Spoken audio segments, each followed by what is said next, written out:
What happened to Tayo? Let me tell you about a man called Tayo.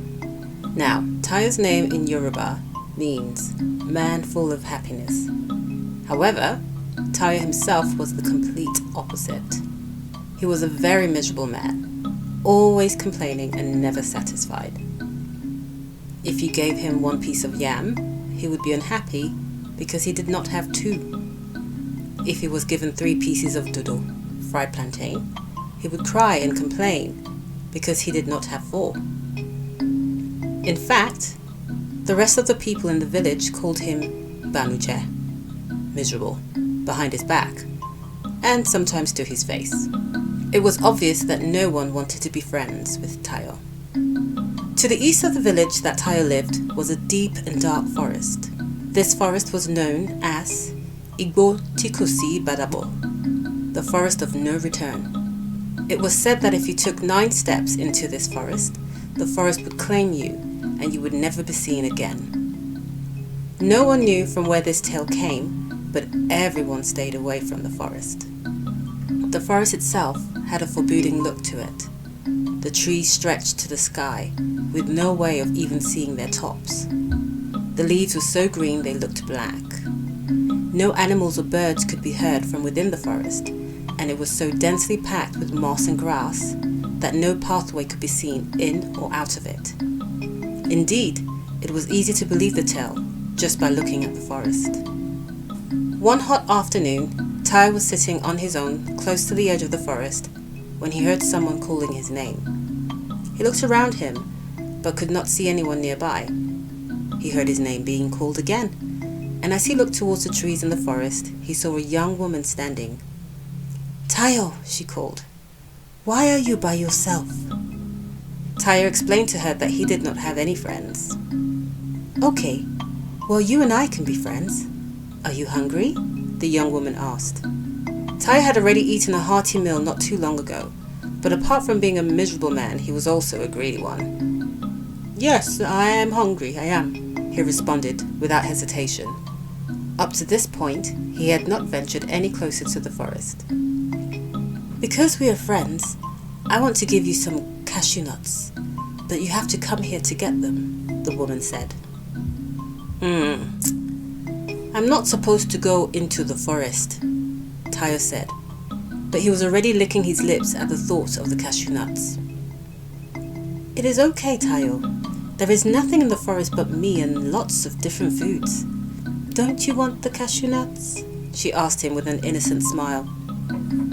Upon hearing the woman's response, Tayo looked around him to make sure he would not be seen, and then walked right to the edge of the forest to meet the woman. Standing close to her, he realized she looked a bit older than he had first thought. The woman took 2 steps back. Tayo followed her by taking 2 steps towards her into the forest. "Here are the cashew nuts."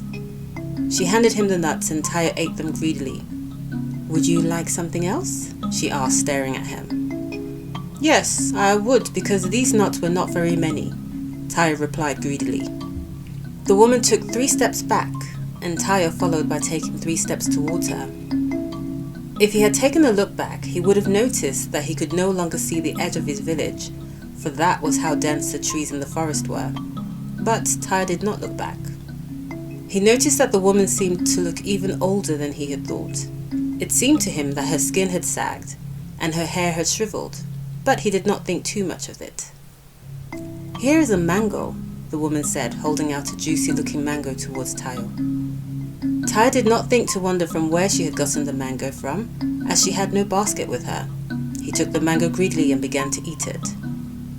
"Would you like something else? Are you not yet satisfied?" the woman asked Tayo slyly. I'm not yet satisfied," Tayo responded, still battling with the mango in his mouth. The woman took 3 steps back, deeper into the forest. Tayo took 3 steps towards her. By this time, the woman's features had completely changed. She looked haggard. Her nose had become hooked, enlarged with boils erupting from her skin.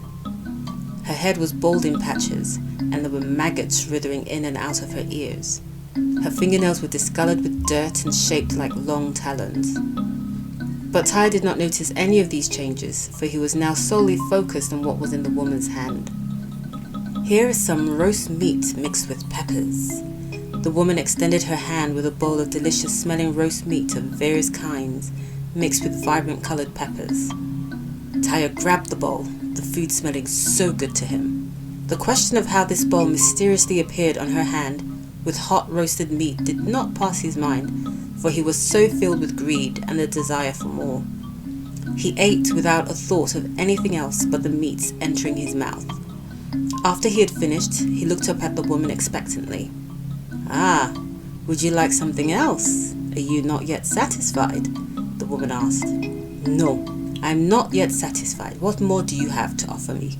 Tyre demanded. "Well, here is a gourd of palm wine, freshly tapped from the palm tree. Would you like some?" the woman asked. She took one step back, deeper into the forest. By this time, no light penetrated through the leaves of the trees. There was an acrid smell in the air. The silence all around was deafening. Once again, Tyre did not notice any of these changes. Just as he was about to step towards her to take the gourd of palm wine from her, he suddenly asked, "Ah, did you say palm wine?" "I have never liked palm wine," Tyre said with such disappointment. The woman's face began to transform. Her voice deepened, her eyes burned with such anger. Smoke began to extrude from her deformed nose, for no one ever dared to turn her down. "You are mine," she screamed. "You must drink this palm wine." On hearing this, it seemed like Tyre woke up from a deep slumber. He looked around him and suddenly realized how deep into the forest he had followed this woman. It was as if he was truly looking at her and seeing her for what she really was for the first time, and a deep fear gripped his heart. He realized he was in mortal danger and turned to flee back to his village. Unfortunately, there was no visible pathway to direct him to safety, and he began to run in just any direction. He could hear heavy footsteps behind him and awful screaming. On and on he ran, but he could not outrun the footsteps behind him. He prayed to his ancestors and begged for their forgiveness for his greed and carelessness. He promised that he would completely change if he got the chance to escape this horror. The footsteps behind Tyre continued to become louder, and soon he could feel the hot breath of the woman on his back. Tyre screamed and ran even faster, the thought of death spurring him on.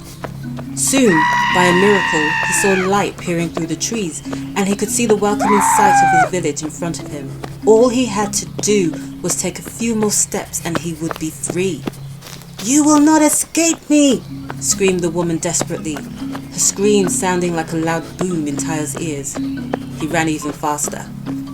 Just as he was about to take the last step to escape the evil forest, he felt a searing pain run down the middle of his back. The woman, in an effort to catch him, had tried to use her fingers to grab Tyre's back, but she could not reach. However, her fingernails made such a deep scratch down his back that it left a hollow from the base of his neck down to his waist. Despite this, Tyre was able to escape the forest and the woman with his life. That is what happened to Tyre. The end.